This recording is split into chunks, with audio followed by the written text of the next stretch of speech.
Good morning, everybody. My name is Marty Mascari. I'm with the North Central Texas Area Agency on Aging and the Aging and Disability Resource Center. The Aging and Disability Resource Center is a project under the Area Agency on Aging, and we're under the umbrella of the North Central Texas Council of Governments. We're blessed once again to have our Medicare Monday partnership with Melinda Gardner with the North Central Texas Area Agency on Aging. And Robert, is it Obregon? Obregon's good enough. Obregon. It's Obregon. I'm sorry, go ahead. Obregon is the correct. Obregon. Go ahead and pronounce that correctly. That's nice. That's very good. I'm sorry. And Robert's with the Better Business Bureau's Education Foundation out of Houston. And so today we're going to talk about help with cost as it relates to Medicare and robocalls.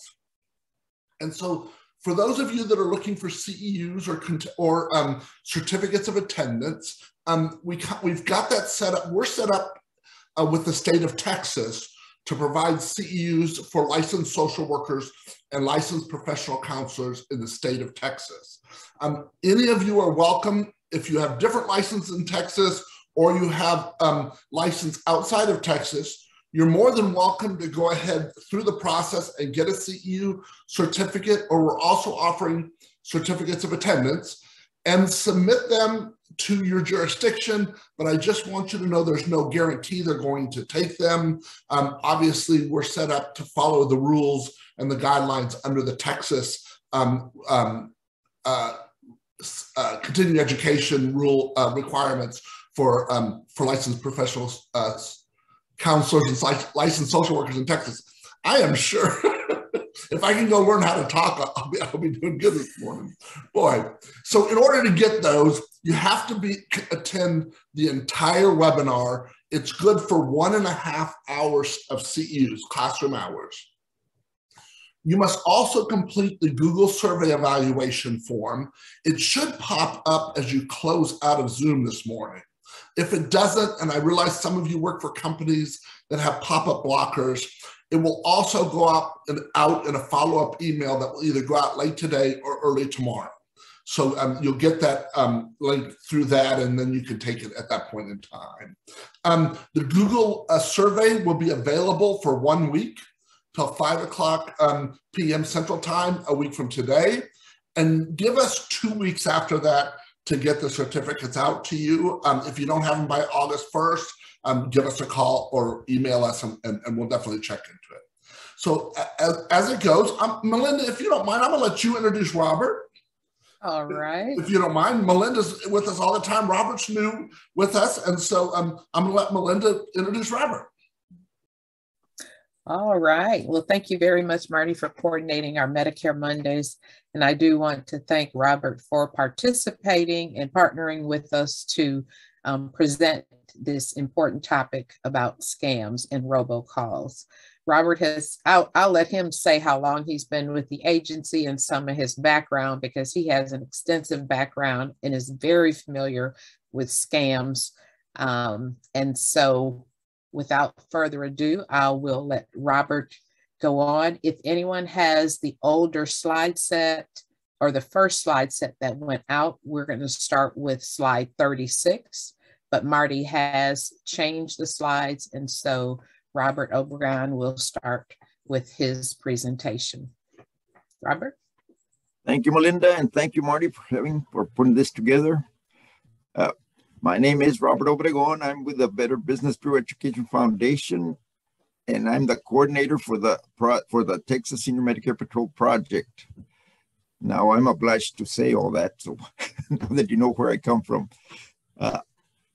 My main topic today will be robocalls, but what I really do here is I handle any issue that comes across the Better Business Bureau office in Weslaco, Texas. Now, not all the SMP workers are connected with the Better Business Bureau, but I'm lucky enough to be there, or to be here rather, and you'd be surprised at how many senior citizens turn to the Better Business Bureau looking for help that luckily I am able to provide for them. They're just screaming help, literally. they don't know what to do. Not only with the Medicare system, but in all types of senior issues. And that's what I enjoy about my job. I've been doing this for 10 years now. Now, the Senior Medicare Patrol Project itself, we just celebrated 25 years of existence. It's a national program. It is located all over the country and in some of the territories also, and in the DC area. There's one available everywhere you go. But most people don't know this. Only 3% of the population know we exist, according to our statistics and statistical information. Now, our services are totally free. And I like to define my job or describe my job as I am here to gather all types of information so that I can in turn pass it on to the consumer, especially the senior consumer. Because the senior consumer, the elderly, we make up 1/4 of the population. However, we controlled. Now, I know there's a lot of poverty all over the place, but the truth is 70% of senior citizens, those over 60, the retirees, etc., are able to sustain themselves economically. They have savings, they have other retirement benefits, and they have Social Security, and they have Medicare, and they've got veterans benefits. So they are able to sustain themselves economically. The scammers know this. That's why we turn into the favorite target for all the scamming and swindling that's going on out there. I mean, unless you've probably heard this before, but scammers like to take a good thing, twist it around, and make money out of it, and get money out of you. And in this case, the you is the senior citizen. Now, I'm not putting down our kids, okay, but they're in debt up to their, they're drowning in debt. They buy a car every other year, even though they're drowning in debt. But boy, they gotta have the latest gadgets. I mean, whereas on the other hand, we've learned our lesson. We've learned how to control our spending.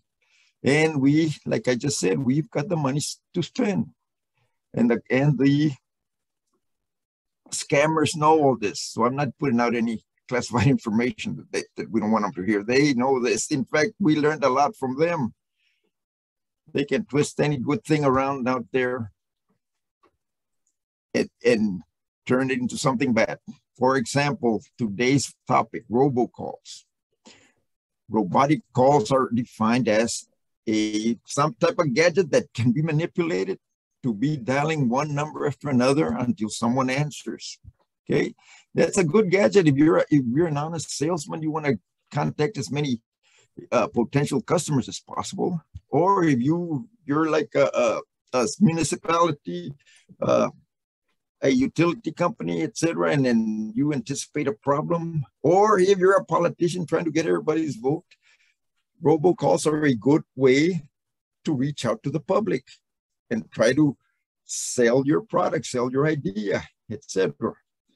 Unfortunately, scammers also use robocalls to try to steal your information. And again, the information on a senior citizen is worth a lot of money to the scammer.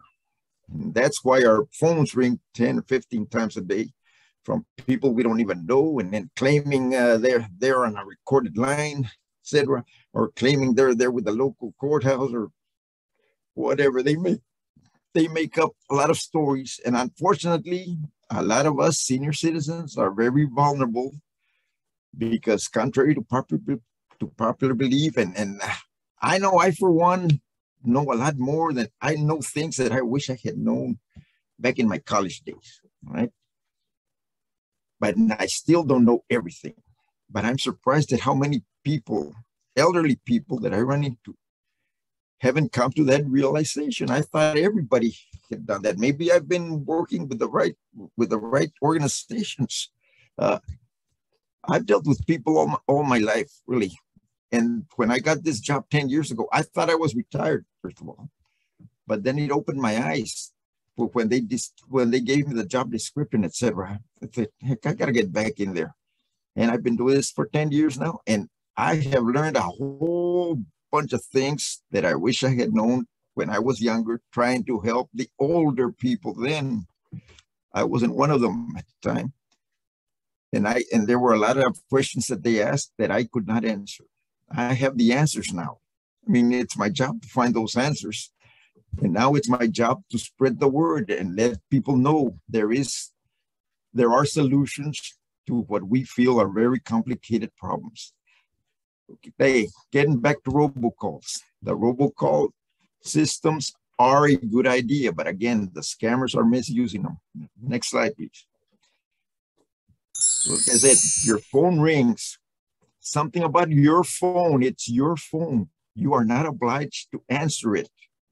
You do not have to comply with it. And I know we weren't brought up to be rude. We want to be courteous. We want to be cordial. But that doesn't work anymore with these scammers. They don't follow the old rules. They've got new rules of their own. Next question. Next. So try to avoid those robocalls. Right? Next slide. Again. Okay, so what is a robocall? It's a phone call that uses a computerized auto dialer to deliver pre-recorded message, as if from a robot, all right? There's really not a mechanical looking individual there. It's just a computer program, and don't ask me about computers because that's something I've learned that I know very little about. And you all probably don't know about it either. Robocalls are often associated with political and telemarketing phone campaigns, legitimate phone campaigns, all right? But they can also be used for public service and emergency announcements, right? Next slide. Now, it is estimated that 52 billion robocalls will be made by the end of the year. And we're going on figures that are 2 years old here, so that's probably increased. Right? Next slide. In 2020, 60% of all the calls to mobile phones, these contraptions that we all carry with us, then we really don't understand how they work, but they come in very handy because we can be in touch, right? Robocalls will always give you the option to be removed from their call list by pressing a certain number. Next slide. Wait a minute. Now, in Texas, we are number one in robocalls. 5.32 billion of the automatic calls were made to Texans in 2018. And like I said, these are older numbers, and these numbers increase dramatically every year. Next slide. Everybody gets robocalls, right? You all know what I'm talking about. Next slide. And everybody gets angry sooner or later. Next slide. But for the scammer, it's the perfect job. It's cheap, work from home, work from anywhere. And it's very easy to collect the data, and your data, your private information. And I'm just talking about your name, date of birth, your name, social security number, or some kind of identification number you might have at work, whatever. That is worth a lot of money. When you take a scammer that knows how to manipulate all these computers, says, oh, you'd be surprised at what they're able to do with that little bit of information. Next slide. Robocalls are legal. Unfortunately, again, the scammers use something good to try to rob you, right? Now, a robocall trying to sell you something is illegal, right? Calling you is not illegal, but if they're going to try to sell you something and you did not give them written permission, then they're breaking the law. Now, what is written permission? If you go to one of these presentations or a health fair or someplace, and you say, would you like to sign up and we'll send you some more information? Just give me your phone number or give me your email. That is considered written permission, right? A lot of times you give them permission without knowing it. However, next slide, please. Even if you didn't give them permission and you really tried to get your message across as, no, I'm not interested. These scammers can manipulate your no. They can manipulate your voice. They can manipulate anything you say to them and turn it into a yes, right? Now that's illegal, but it can be done in a lot of cases. That's what they're doing. Next slide. Okay, calls that do not try to sell you, that are strictly information. It's just another form of advertising. Now, or calls from a debt collector, all right? If you owe them money, they have the right to call you and find out, okay, when can we expect you to pay? However, something that's come up in this area is a lot of people, or a lot of scammers rather, are taking advantage of people that are, their credit rating isn't so hot, but they are honest people and they have slowly paid off their debt. A lot of them have paid off debts already, but they've got that record behind them. They were in trouble a few years ago. And so they are being picked on by debt collectors claiming they still owe the other $200 that was never paid, or whatever it is, whatever the amount might be. And that is now illegal.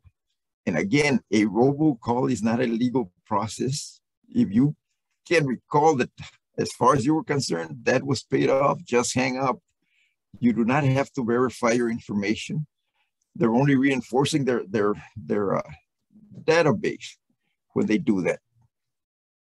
And like I said earlier, even if you tell them no, they can turn that no into a yes. For example, let's say you decide to talk to one of them, and you've told them, and you have told them, or you tell them, please don't call me again. I am not interested in your product. I do not need that service, etc. And so the scammer is going to say, let me get this right, Mr. Jones. You do not want me to call you anymore. Is that correct? And you're going to say, yes. You just signed your life away with that yes.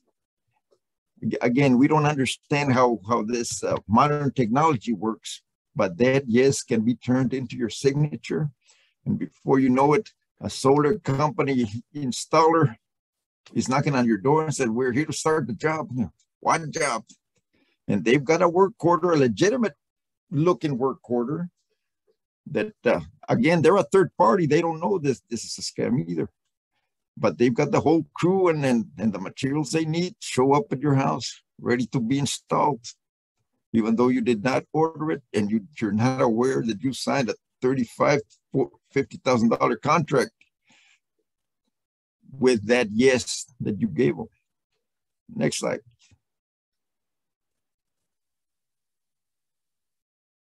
Don't trust that caller ID, right? The caller ID can be spoofed. It can be manipulated. It can make it look like it's your neighbor, your next door neighbor calling you, when it's really a scammer trying to get their foot in the door. Next slide. Now spoofing again.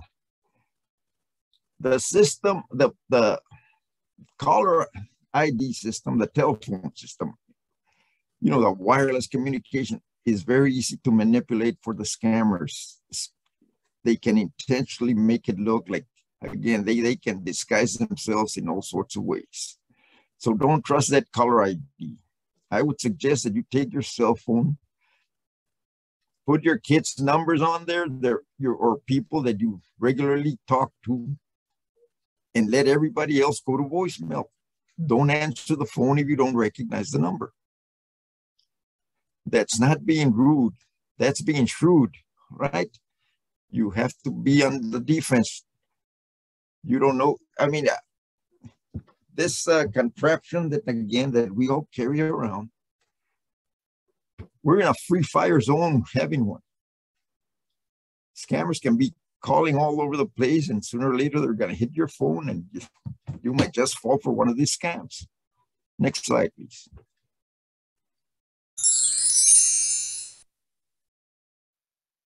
Now, everybody says, do you think you are receiving spoofing calls? I'm sure I get them 5-6 times a day. Next slide.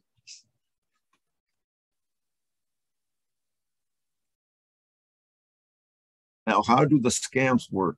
There are all sorts of ways. Like I said, the average person out there, especially the senior citizens, we really don't know how powerful this technology is. It's good, but unfortunately, the scammers are misusing it to steal from you.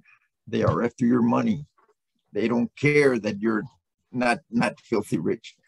You've got a few dollars that are guaranteed to show up in your bank account every month, and they want to put their hand in your bank account. Next slide, please. Scammers keep up with the news. For example, you hear that a certain family in the next town had a fire in the home last week or 2 days ago or whatever. And now they're homeless, and they've got it's mom and dad and 2 or 3 kids, and all their stuff was burned down. And so now the local scammer is going to try to create a fundraising event to help out that family. If you want to help out in that situation, make sure that caller is legitimate. Make sure the money is going straight to a bank account that can be controlled and will be accessed by that family, not by the scammer. It is okay to check out who you are being charitable to. There's nothing wrong with that, and you're saving a lot of money from getting into the scammer's hands and putting it where you want it to go. Next slide, please. Scams from robocalls. I mean, they take advantage of the COVID situation, or they might even come up with a COVID prevention medication that isn't even out yet, but they've got it available for you, and they'll sell it to you. They claim they're from the Census Bureau. Now, the census came and went, and we did encourage people to respond to the properly to the census people for the good of everybody, right? However, the scammers got into the act too. So it got to the point where we made sure that unless they go in person, don't answer any census questions over the phone, right? For the sweepstakes winners, you know how many of those we get every day that's claiming that they got a letter claiming they won a big prize, but they have to send in taxes before they can collect. And then, of course, the Medicare scam calls.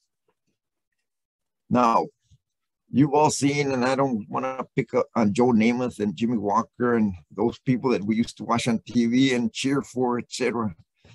Now they're getting old now, and now they're telling us, they're trying to sell us an insurance plan that will take care of all our problems. They'll even have meals delivered to you. They'll put more money in your Social Security. That again is true. And what Joe Namath is doing is legal. The thing there is, you can do that on your own. You don't have to hire Joe Namath or Jimmy Walker or any other celebrity to do it for you. And you notice they ask for a zip code. You can do the same thing by calling a number here in Texas. All of these services are available to the senior citizens for free. You do not have to pay for them. And yes, it is possible that some of you may be entitled to more Social Security than you're receiving, or some of it is being diverted in the wrong direction. It is possible, all right? So it's worth looking into. You don't have to hire Joe Namath to do it for you. You can do it on your own. You can go to the Area Agency on Aging, and they'll point you in the right direction. That's another agency that's all over the country, all over. Everybody has one available to them, but very few people know about them for some reason. They refer to, I used to be affiliated with them. We used to call ourselves the best kept secret in the area. Right? Next slide, please. Now, what calls do you receive? Next slide.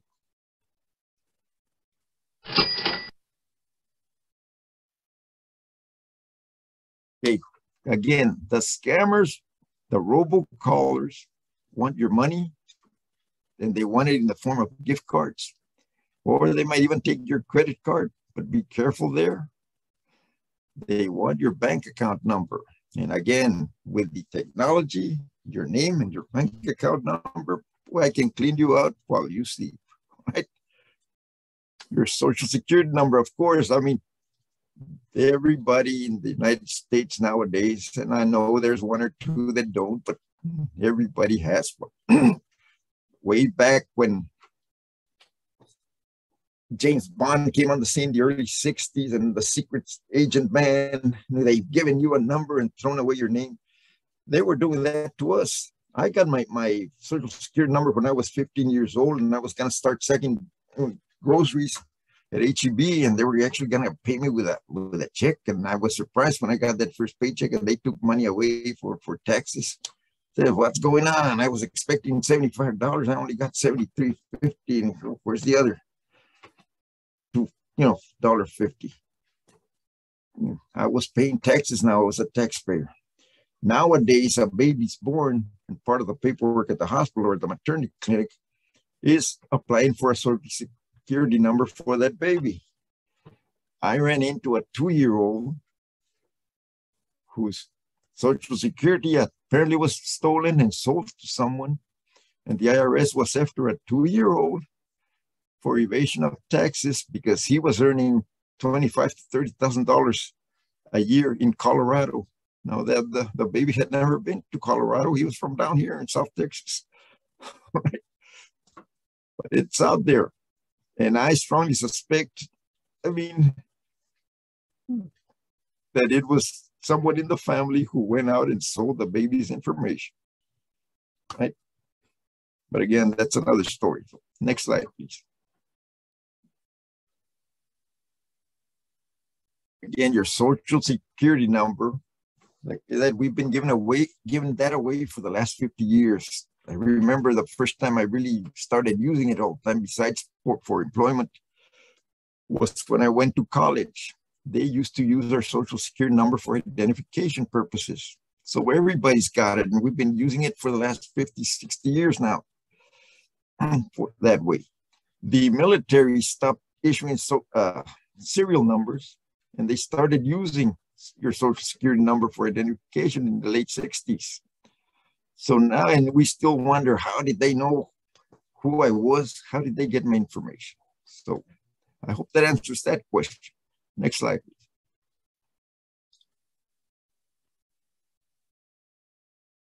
please. Again, a few years ago, 2-3 years ago, the Medicare system stopped using Social Security numbers because it was causing a lot of fraud. So they switched the number, your ID number, into an alphanumeric number that we all have now. And that was the main reason. Now, it did make a dent in the fraud problem, but the fraud problem still exists. People can take that number and make a false claim against your Social Security account, your Social Security or your Medicare account, and get benefits, all these benefits that Joe Namath again describes on TV on your behalf, and you're left without, right? So that's all types of fraud can be committed with that number. Next slide, please.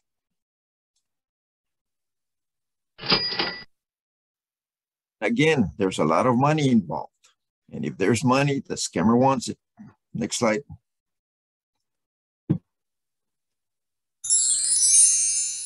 Medicare number is worth about $30,000 a year. Not in your lifetime, but a year. For example, if you have foot problems, if you just plain get sick and go see the doctor, I mean, there's $30,000 worth of benefits there that can very easily be accessed just by getting your name, social security number, your date of birth, or that personal information that the scammers are after. Next slide.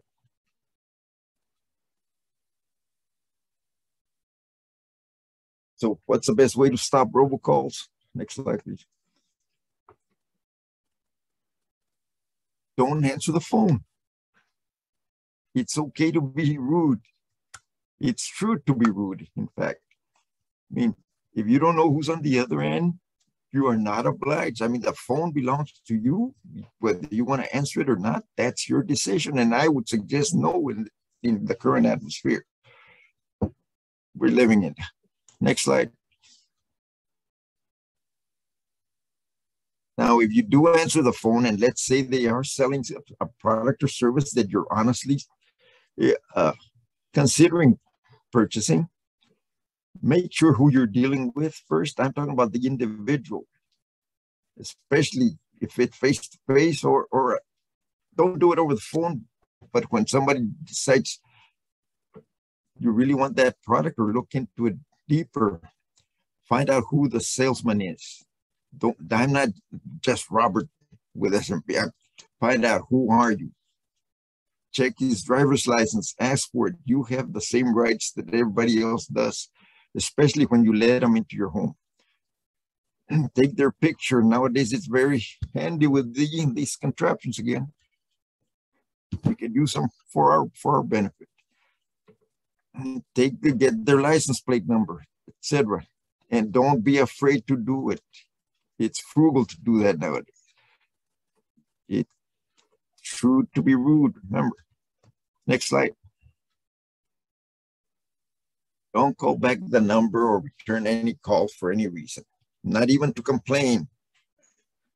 This only leads to more calls. Next slide. And do not follow any instructions that they give you to get off the mailing list or off their call list. If they are there to manipulate you, if they can get you to do that, they've got you hooked, all right? Just a matter of time before they reel you in. Next slide. And don't say yes. Again, do not say yes. Especially when they say, can you hear me? Says, what do you need or how can I help you? But do not say yes. That yes can be converted into your electronic signature and you don't know what you're buying, right? Again, that your information is already out there.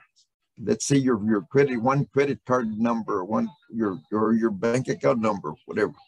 If I can get a yes out of you, I can go on a spending spree later on. Next slide. Now, what do we recommend?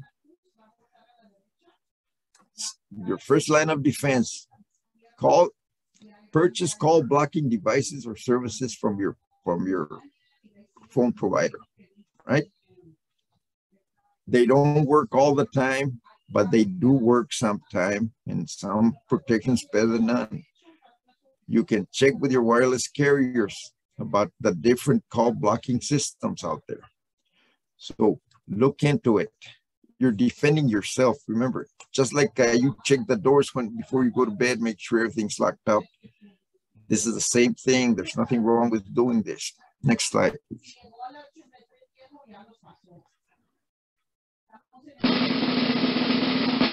Now, scammers are always, you can tell who they are. And I'm sure all of you have gotten all these phone calls. So you've got the information, you just need to put it together. Next slide. For example, if somebody they're all unsolicited. They just call you from out of nowhere. And then they charge you for processing fees for faster service or request the payment by wire transfer or gift cards, etc. That's a big red flag that says don't do it. And of course, in writing, you'll find all the grammatical errors, no matter how good you were in English class. Boy, you can tell when it's from a foreign country that this communication is coming from. Text messages, social media. Now, social media, all of a sudden you get a message from your high school buddies, etc. And if after they say hello, then they tell you about a no great opportunity to get rich quick. That's another red flag. Contact your friends directly before you start making deals online. Next slide, please.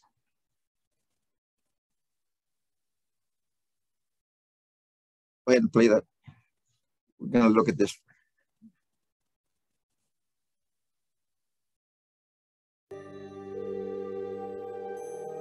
Cell phones may seem super-powered these days, but robocalls are still our kryptonite. Americans got 58.5 billion of them in 2019, the most in history, according to Umail, a company that develops robocall blocking software. I get at least 2 or 3 a day. The financial cost spiraling too. The robocalls, you could eventually give up information that can be detrimental to you, your finances. By one estimate, Americans lost a staggering $19.7 billion to phone scammers last year alone, according to Truecaller Insights, a group that studies robocall trends. So, how do you stop the calls? Tip number 1, put your number on the Federal Trade Commission's Do Not Call list. Problem is, scammers do not care about that Do Not Call list. Do they annoy you as much as they annoy everybody else? Absolutely. Even the people who work at the Federal Trade Commission are sick of it. Will Maxon is in the office that's trying to crack down by finding and closing robocall companies. He told us another thing you can do to stop the calls is to hang up as soon as you get a robocall and make sure you block that number. And that made us wonder, if we got a brand new phone, surely that would be free from robocalls, right? Our Tegna investigative team decided to find out. We bought 16 brand new cell phones and spread them out in cities all across the country. And all 16 of those phones started getting robocalls weeks or even days after activation. In some cases, without the user ever placing a single call or text. So how did I get a robocall when I've never used this phone? It would depend on, probably where that number came from. Meaning, if I got a number that used to belong to someone else and they were on robocall lists, then my brand new phone is on one too. So tip number 3 to stop the calls, download a robocall blocking app. You can also call your phone carrier and see what spam filters they offer on your network. Maxon told me the FTC is working with the Federal Communications Commission and state attorneys general to try and stop robocallers, even targeting companies that provide the technology used in robocall operations. But Maxon says the worst offenders are outside U.S. borders, and therefore mostly outside the reach of the FTC. These days, they're even merging computer and phone technologies to spoof fake numbers in order to get around call blocking software. You think it's someone you want to talk to, and then on the other line, it's somebody you don't want to talk to. Like this robocall we got. Daniel Glazier doesn't own this number. We called back. It's just a dead line. Honestly, based on the way the network is set up and the way technology is right now, that it is not possible to simply flip a switch and make something happen and make everything stop. And if things are so bad you need to take drastic measures to stop the calls, here's our final tip. Activate the Do Not Disturb function on your phone. That will block every number from calling your phone except your most trusted contacts or favorites to ensure those robocallers can't reach you. It's so like uncomfortable that all these people have our phone numbers. We just look at them all.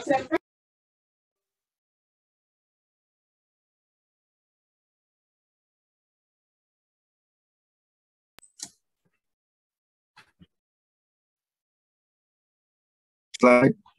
Sí, no, sí, pero a cruzar la calle del Farm Bureau está la oficina de nosotros. All right, thank you, Robert, for that. Did you have any additional comments before we move on? No, some people I believe were asking for more info. I mean, tell them, give us a call. This is our phone number, and we do have a hotline. You can call us 24/7. And like I said, my job is to gather all kinds of information. I could go on forever with this, but I'm out of time here. But give us a call. That's what we're here for. Right. All right. And there are a few questions in the chat. If you have a chance to look at those, we can get to those after the rest of the presentation. Okay. Thank you very much for that. That was great information to provide. And it's always a good reminder because those calls continue to come in. And so it's a good reminder to let us know, you know, what to do about those calls.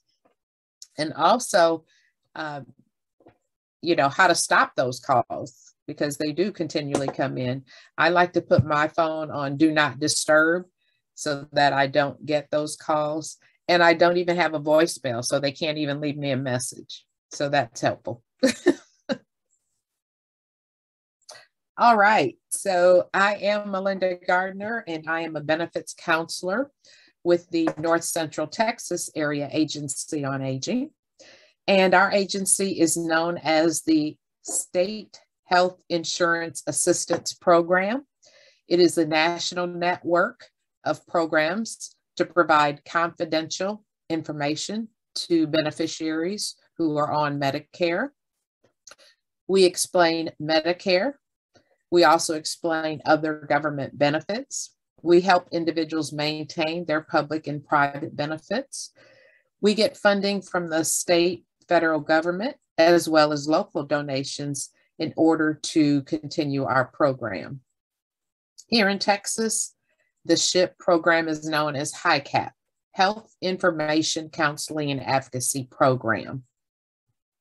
And the phone number, the 800 number there is what you see on the back of a Medicare and You handbook here in Texas. If you're in a different state, of course, it will have a different state number. Once you enter your zip code, it is routed to the appropriate SHIP agency. But there's also our local toll-free number, my direct number, and email. As mentioned earlier, we do partner with the Texas Senior Medicare Patrol, and I have included their hotline number, as Robert has mentioned, as well as the SMP hotline for anyone outside of Texas, or you can access that information at smpresource.org. So today we are going to talk about help with costs, and these are Medicare costs. And so we're excited that there is help available. The Medicare Savings Programs and extra help with prescription costs. Before we actually get into those particular programs, we do want to give you some background information. Poverty is pervasive in Medicare.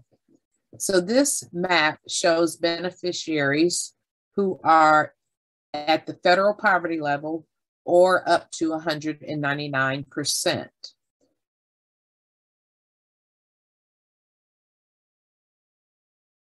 So there are 12% level, that means under 100% of the federal poverty level. That is a small number, 12%, but 7 million people, that's a lot of people that live under the federal poverty level.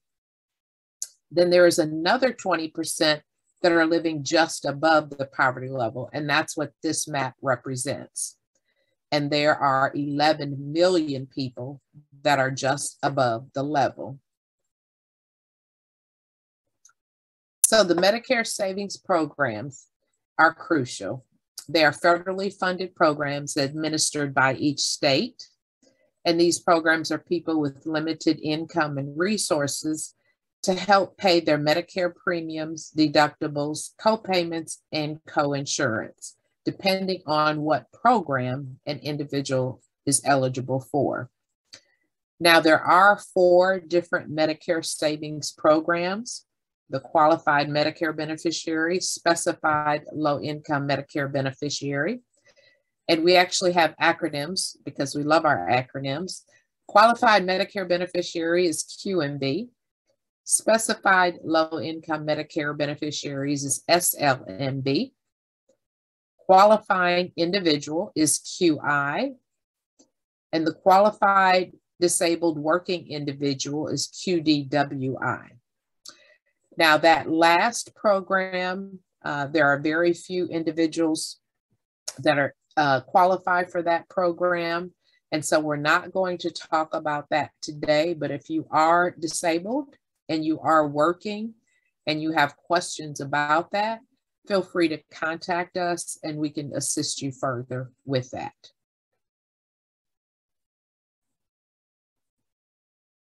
So here are the requirements for the Medicare Savings Program. A person has to reside in the particular state or the District of Columbia, age 65 or older, or on Social Security disability benefits.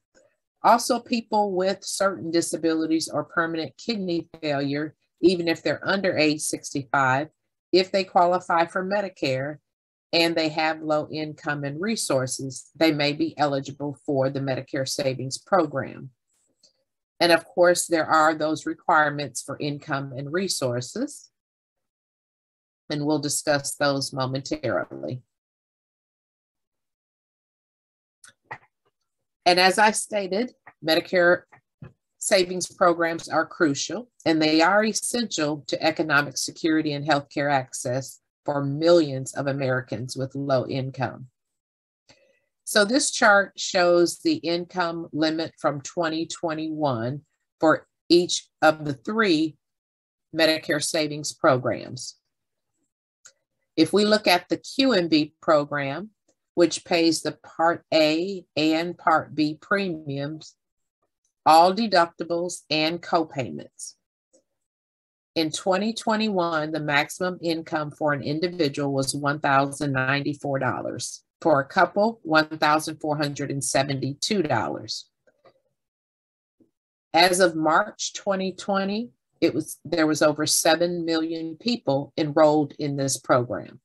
As we saw on a previous slide, that is 12% of the Medicare beneficiaries that are on this program. Specified low-income Medicare beneficiary, over 1 million people on the program. And the qualifying individual, there's a little over 0.5 million people on this program. And as you can see, the income limits increase for each of the programs. And why is this so important? Well, let's look at the costs associated with Medicare Part A and Part B. For 2022, the Part A hospital deductible is $1,556 per benefit period, which means a 60-day period in the hospital. Whether you're in the hospital for 1 day, 1 week, 1 month, or 60 days, that is the hospital deductible for that period. After 60 days, there is a per day rate. So the Part A hospital copay is $389 per day for days 61 through 90. And after that, it's $778 per day up to day 150. Now, also included with Part A benefits is skilled nursing facility, and there's a copay of $194.50 after day 20 and up to day 100. After day 100, if someone's in the nursing facility, then that would be considered long-term care, and Medicare does not cover long-term care. If someone does not have a work history or limited work history, then Part A monthly premium could be up to $499. Again, the Medicare savings programs are essential if someone needs to pay a Part A premium, and if they have limited income and resources, which we're going to discuss. The Part B costs are for 2022. The annual deductible is $233, and the Part B monthly premium this year is $170.10. Now, some people may pay a different monthly amount. It could be lower depending on your income, or it could be higher. There's only about 5% of Medicare beneficiaries that pay a higher monthly premium because of their additional income. In addition to the premium and the deductible, Part B has a co-insurance of 20%. Medicare pays 80%. An individual is responsible for 20% if there is no other insurance. Even though we see how many people are on these programs, it is underutilized. On this chart, we see that for QMB, over half the individuals are enrolled, but there's still almost 50% of individuals who are not enrolled that may be eligible. The SLMB program shows 32% that are enrolled and 68% that are not enrolled. And the QI program, there's 85% of people not enrolled. And that program is a little different than the other two, because if someone is receiving home care services through the state, they also cannot get help with their Medicare costs through this program. So that's something to keep in mind. Even though they may be eligible, if they are receiving home care, they may not receive both programs. So the Medicare Savings Program makes medical costs affordable for some people with the QMB and SLMB programs. Sometimes individuals lose coverage. There could be a change of address. There could be no return of mail. And so it's important to keep track of when your Medicare Savings Program was approved, because if you do not return your paperwork in a certain amount of time, then you could lose that benefit. According to this chart, there's 21% of individuals who lost this program for over 3 months. So that means additional costs they could be responsible for. 8% lost it up to 3 months. And based on our previous chart, for those who had QMB, there was 7 million and 11 million. So that's 18 million people. And the total was about 33% that were receiving this benefit. If 21% of those did not have that coverage, then that's a lot of costs that they would be responsible for.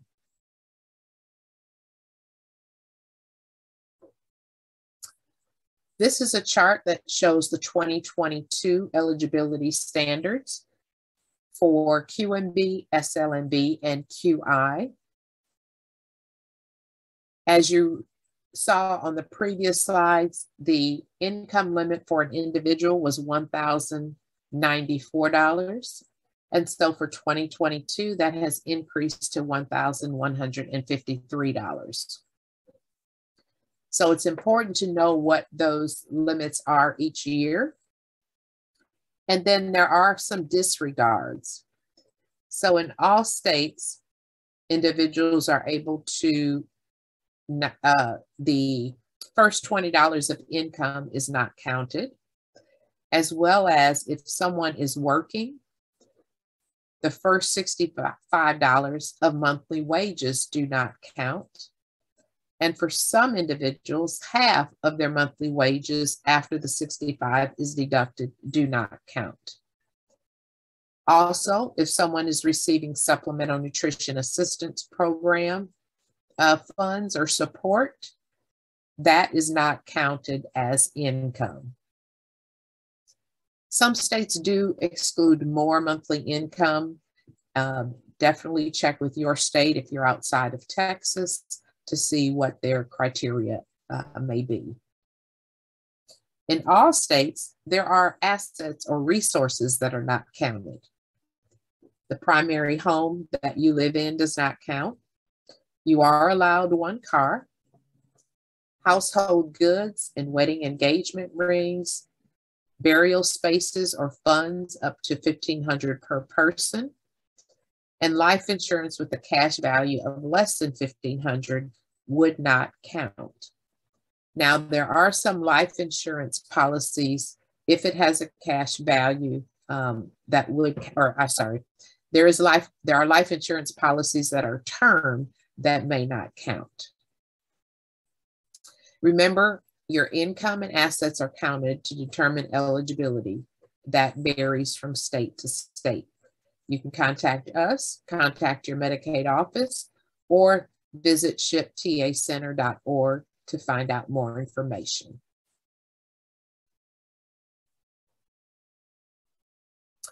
This is a one-page document that we have created that also includes the costs that you could save for Part A as well as for Part B. This we can provide to you via email, or we can send you copies if you would like to hand that out to various groups.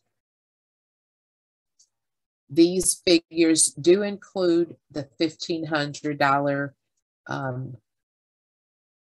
exclusion, so that is counted here. And then it also includes the $20 disregard for the income.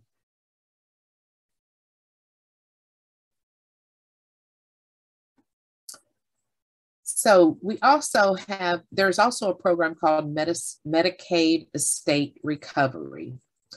Now, if someone is on a Medicare Savings Program, Medicaid Estate Recovery does not apply. This is when someone receives long-term services and support from the state of Texas, and the state of Texas has the right to ask for money back after a person dies. As I stated, this does not apply if someone is receiving benefits from the Medicare Savings Program. So in order to qualify for the Medicare Savings Program, you have to be eligible for Part A. Your income has to be at or below the limits, and you have to have limited resources.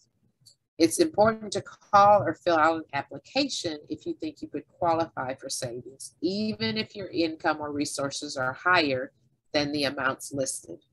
That's very important. Because of those disregards, you want to make sure that you apply if you think you may be eligible. If you receive a denial and your income is within the limits, you can appeal that decision. Next, we're going to talk about the extra help with Part D drug costs, what extra help is, how to qualify, enrollment, and continuing eligibility. We're not going to go through with the check your knowledge at this time. So what is extra help? It's a federal program to help people pay for Medicare prescription drug costs. It's also called the Low Income Subsidy. It is a program administered by Social Security. It's for people with limited income and resources. People with the lowest income and resources will have no deductible, a small or no copay, and no premiums if they enroll in a plan that is below benchmark. People with slightly higher income and resources pay a reduced deductible and a little more out-of-pocket costs, but everyone on extra help will have no coverage gap or late enrollment penalty if they qualify. So they will not be subjected to the coverage gap, which means their cost will not be 25% of the full cost of the prescription. So they'll be below that. And they will not be subjected to the late enrollment penalty if there was one assessed to them. Individuals on extra help qualify for a quarterly special enrollment when they can switch plans each quarter, and that's once per quarter. This chart shows the annual income limit for someone who may be eligible for extra help. It's 150% of the federal poverty level. So that would be $20,628 per year for an individual and $27,708 for a married couple. If there are others in the home, children in the home under 18 that a client is caring for, then they may be able to receive extra help, and the income limits could be different based on family size.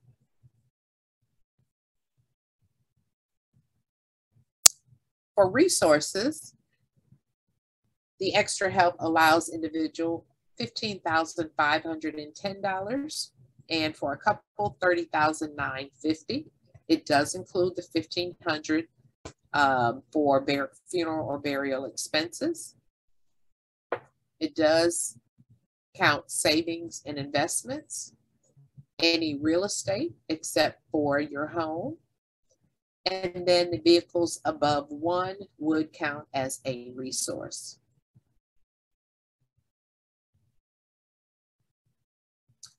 So who qualifies for extra help?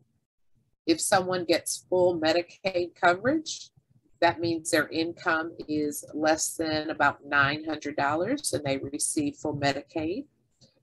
Or they may be on supplemental security income, or they get help from Medicaid paying their Part B premium. We just discussed the Medicare Savings Programs. These are the income and resource limits that we just discussed. This is broken down by month: $1,719 for an individual, $2,308 for a married couple.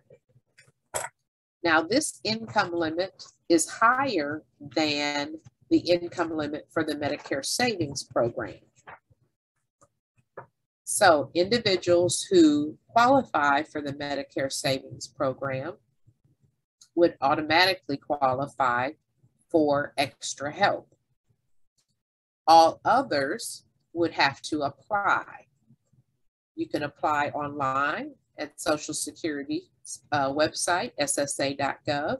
You can call Social Security. You can ask for an application for help with Medicare prescription drug costs.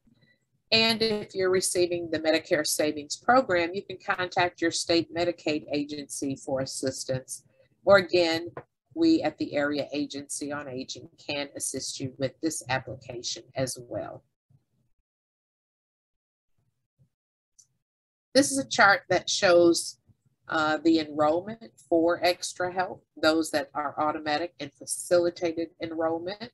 If someone has Medicare and full Medicaid benefits, they automatically qualify, and the information is received from the state agency. It's a yellow letter that they will receive. If someone has Medicare and they're on the Medicare Savings Program, then they automatically qualify based on the information from the state agency. If someone receives supplemental security income benefits, they automatically qualify. And if someone has limited income and resources, they must apply and qualify. And that information comes mainly from Social Security, but those individuals will receive a green letter, and the coverage could start within 2 months after receiving the notice from the Center for Medicare and Medicaid Services. All of these individuals have a continuous enrollment or quarterly enrollment when they're able to switch plans if they need to.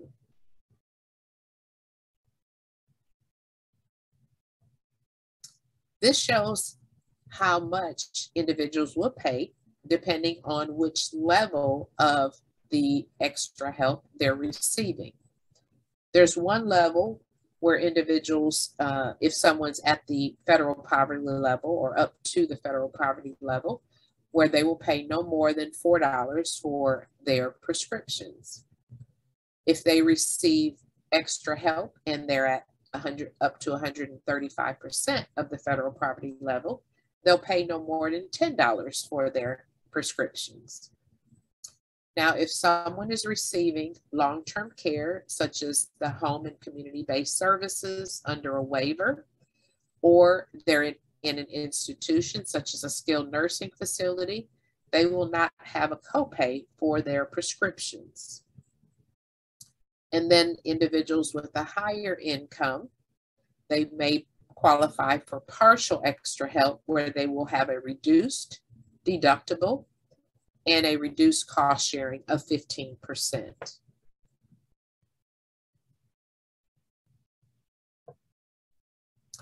Now, sometimes individuals may fall through the cracks, may not have a prescription drug plan, and they need to get a prescription filled. There is a program called Medicare's Limited Income Newly Eligible Transition Program. It's designed to remove gaps in coverage for low-income individuals moving to Part D coverage. It also gives temporary drug coverage if someone has extra help and no Medicare drug plan. The coverage could be immediate, current, or retroactive. So the good thing about this LINET program, it has an open formulary.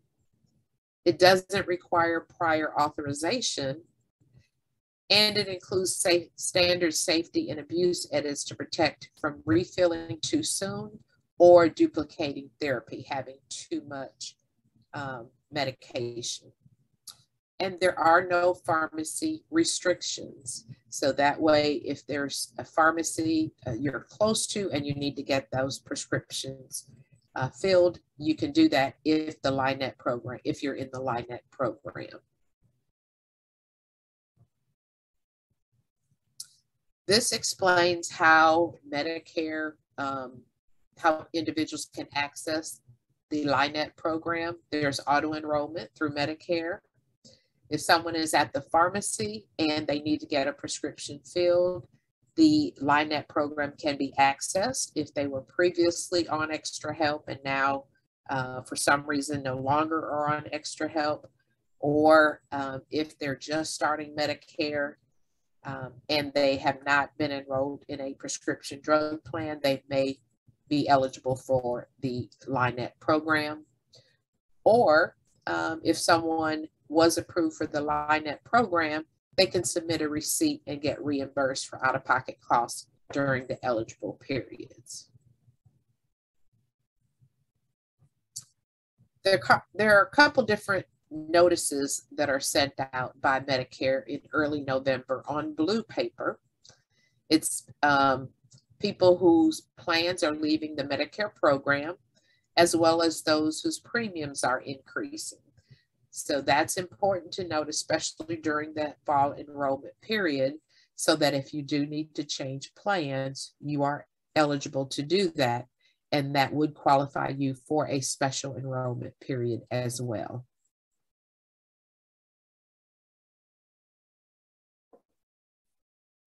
Medicare does reestablish eligibility each fall for people who qualify for extra help.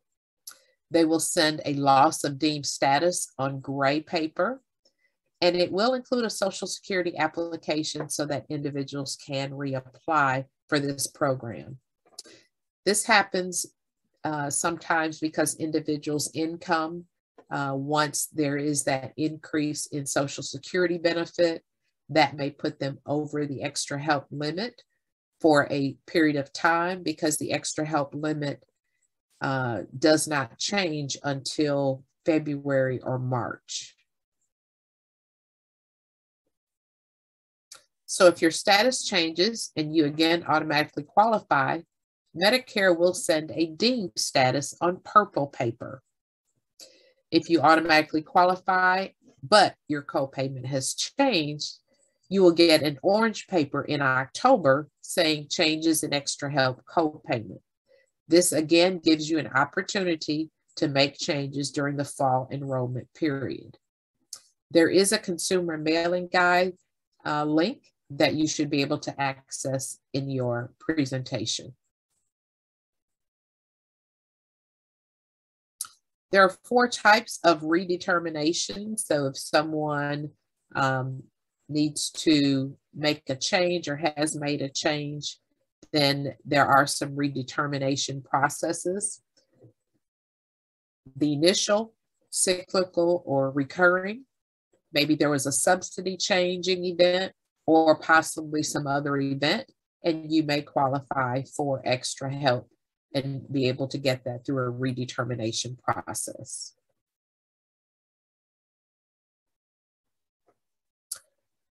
So with that information, we are going to check your knowledge now.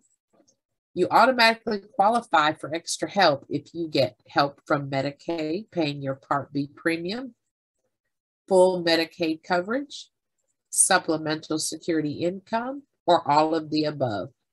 If you could put your answers in the chat.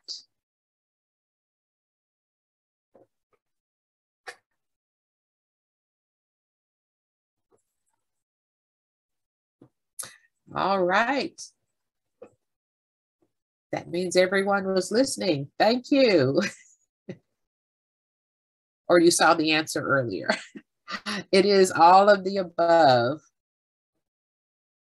So someone does qualify if they're getting help with their Medicare Savings Program, if they have full Medicaid, if they're receiving supplemental security income, they do qualify for extra help. And I do have to say sometimes that information does not get shared. And so if someone does have questions about why maybe they're not receiving extra help or even the Medicare Savings Programs, you're welcome to give our office a call so that we can assist you with your questions.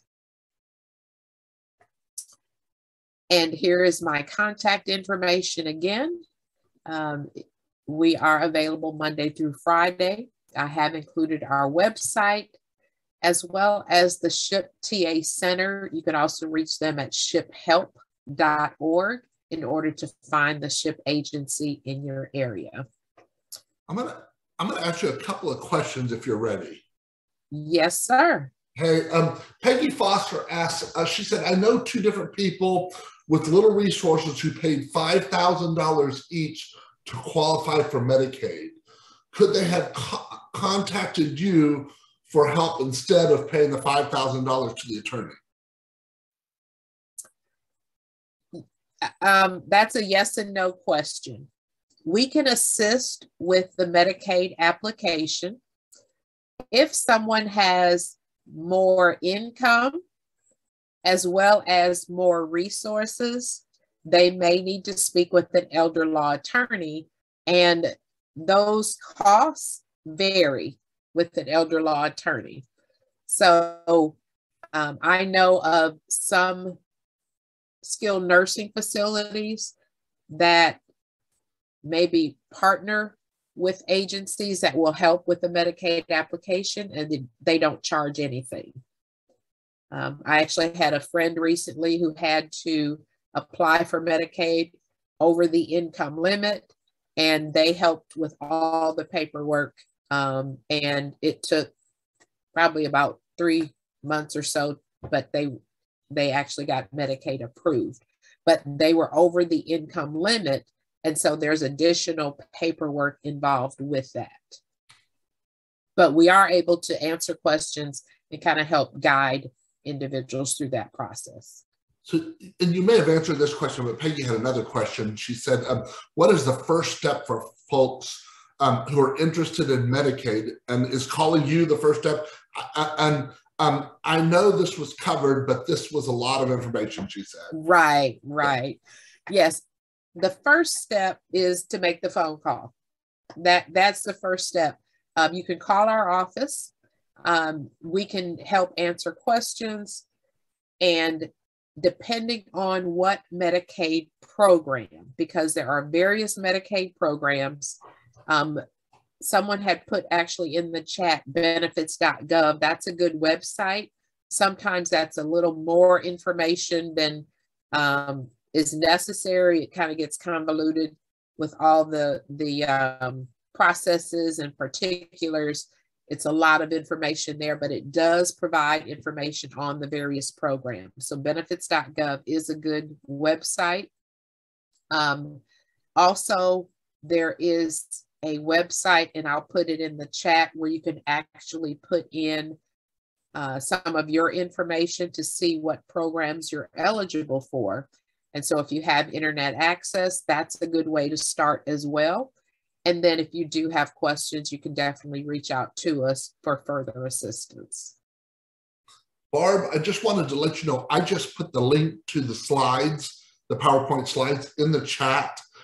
Everyone should have received those in the reminder email. I will mention that at first I had a set of slides that had the presenters reversed than the order we went in today. I actually updated that about 5 minutes before we started the webinar today. So if you want to use the slides to follow the recording of the webinar later, you probably want to download that the more recent set.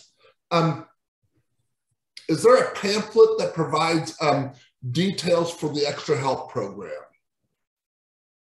Yes, there is a pamphlet through the Social Security Administration, and I can definitely put that in the chat as well, a link to that. But Social Security has produced one about Extra Help. Okay, and I think these are for you, Robert. Pamela says that they were advised to freeze their credit. Well, that's up to you. I mean, if it's really out of hand and you know that someone out there is misusing your information, that is a good step to take. But what I normally recommend is be vigilant with your accounts. If you see a problem in one, check all your accounts, check your bank, check your Medicare, Medicaid accounts, because those are also being misused. Anywhere where you've got a direct deposit or whatever, you'd be surprised what can be done with the technology nowadays. They can hijack your paycheck, and I speak from experience on that. Yeah. But it was also because I took direct action. I knew what to do. I was well informed, but most people wouldn't know what to do. And with the same technology, I was able to retrieve my money within 24 hours. Nice. And I just want to reiterate what Robert said. My mother was scammed here about 6 months ago, and they got her good. You don't have to answer your phone. There's no obligation. We kind of have this thought, because we were old school, that we have to, it's rude if we don't answer our phone. Let it go to voicemail. These people, if they get you on the phone, they're very persuasive, and they can really push every button you have to get the information that they want out of you. And then they access everything. And in my mom's case, they got her for her credit cards, they got her for her bank accounts, they got her for everything, because she didn't want to be rude. She didn't want to hang up the phone. And it's just, you've got to you're best off not answering it, let it go to voicemail, and never talking to them, because they are very shrewd in being able to get that information from you. And sometimes those things also happen after, a life-changing event or something, when someone's guards are not up, right. when there's just so much going on, they may not be thinking, And so therefore they get scammed easily. Yes, and my father passed away last August, and I'm sure they were following the fact that he passed away, and they were catching her at a vulnerable time, and they just are very shrewd in how they do it, y'all. It's great information, Robert. Robert, here's another one. Would you suggest putting a fraud alert on your credit bureau for the elderly? Yes, I would. Again, the elderly aren't used to this. And many of them really didn't get a credit card until maybe 10, 15 years ago. And I'm talking about people in their 70s, when they discovered that it was convenient to make purchases that way. I mean, that was something new to them.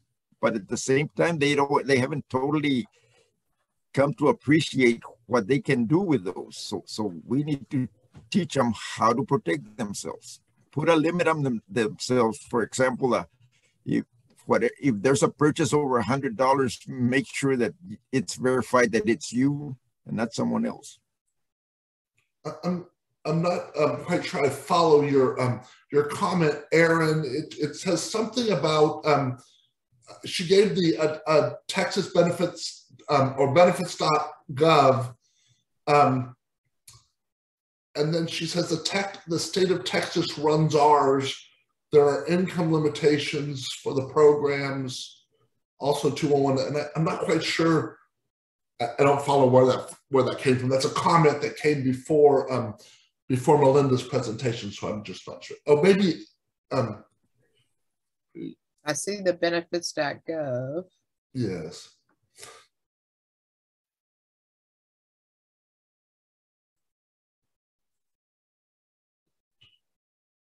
State of Texas runs the MSP. Yes, that is through Health and Human Services, Texas Department of Health and Human Services, the Medicare Savings Programs. So whenever if we assist someone with an application, we actually gather all the information. If they prefer not to complete the application over the phone with us, then we'll mail an application to them to complete, but we can complete it over the phone, send it to an individual for them to sign it. Then we ask them to include their supporting documents, their ID, bank statements, income verification, all of that. We make sure that's all together and submit it to Health and Human Services. So we don't make that decision. Health and Human Services actually makes that decision. There's a comment by Renee that asks for the numbers. Hold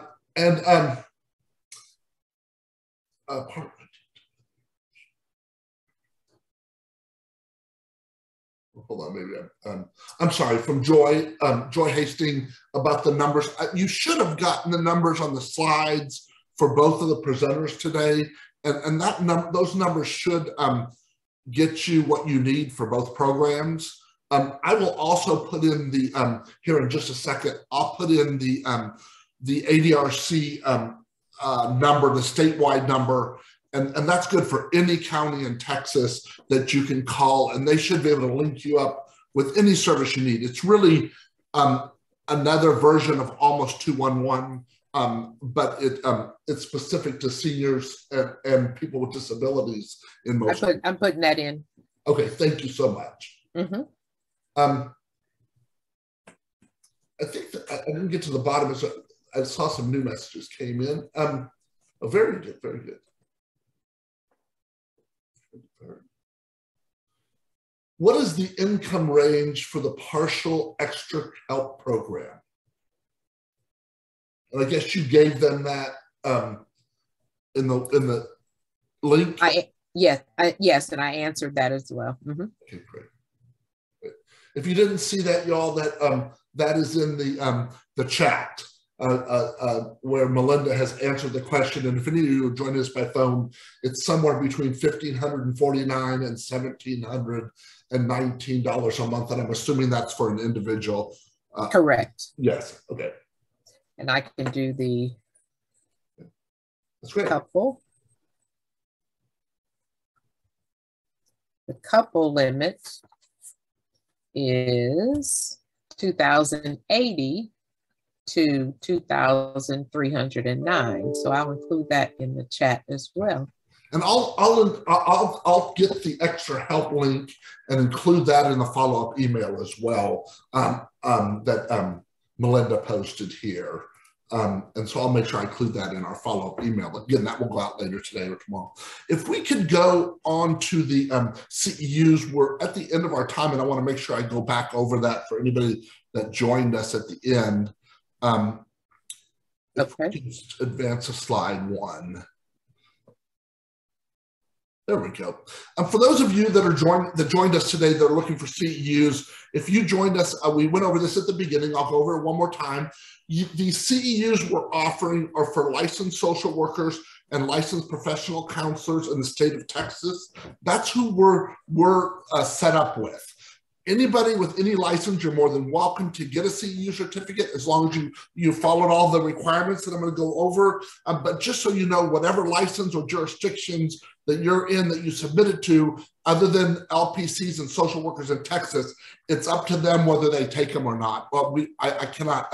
I've had people tell me that they've taken them, but again, that's secondhand information. But that's up to you. We'll also have a certificate of attendance if you need that.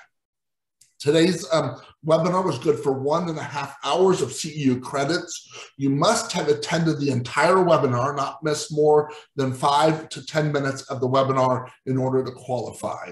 You must also complete the Google survey. We're asking everyone to complete the Google survey because the survey is not only for the CEUs and the certificates of attendance, it also helps us report back to our funding on the objectives we set forth when we applied for the funding to do these webinars. So please fill out the Google survey.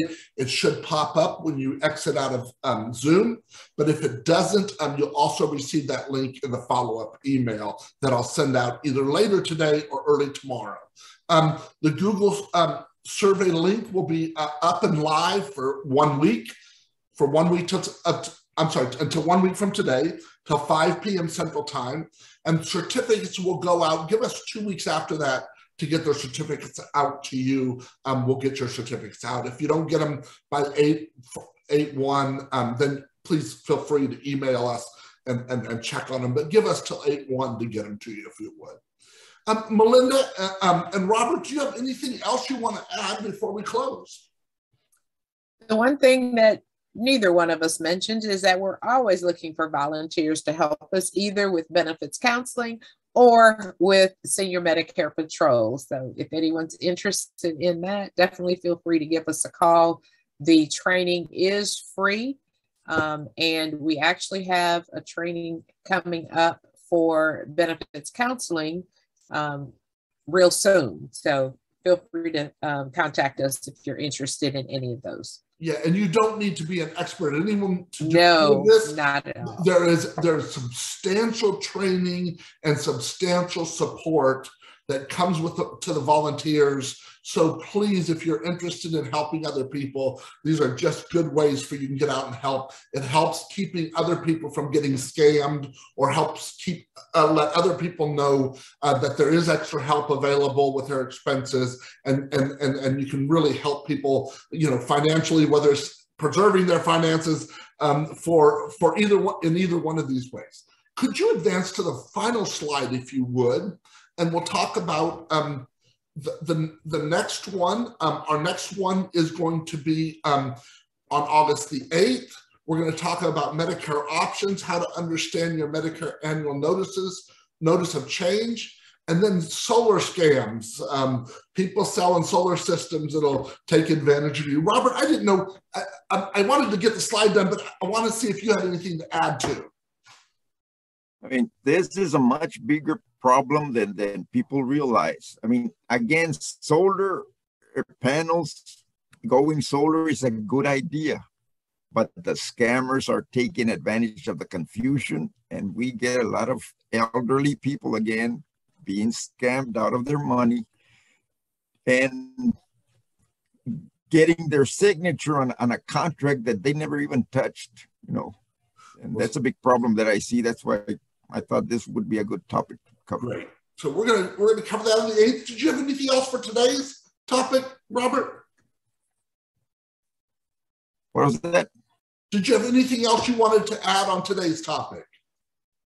No, again, the SMP is available all over the country. People just don't know about it. So spread the word. Give them our number, our hotline. Even though it is busy, I mean, I feel there's still a lot of people out there that are looking for us but haven't found us yet. Great. Robert, Melinda, thank you so very much. Great information. You guys, if you have anybody that you think can be assisted by this information, we're gonna do this presentation again at 3 o'clock today. Have them register, and then we're also recording it. You'll get the link to the recording. It will go up on our YouTube channel, and once it does, you'll get a second follow-up email with the link to the recording, so you can send this on or forward it to anybody you know that it might help. Thank you all for joining us, and you all have a wonderful day. Thank you. Marty and Robert, we'll talk soon. Sounds great. Thank you. Take care.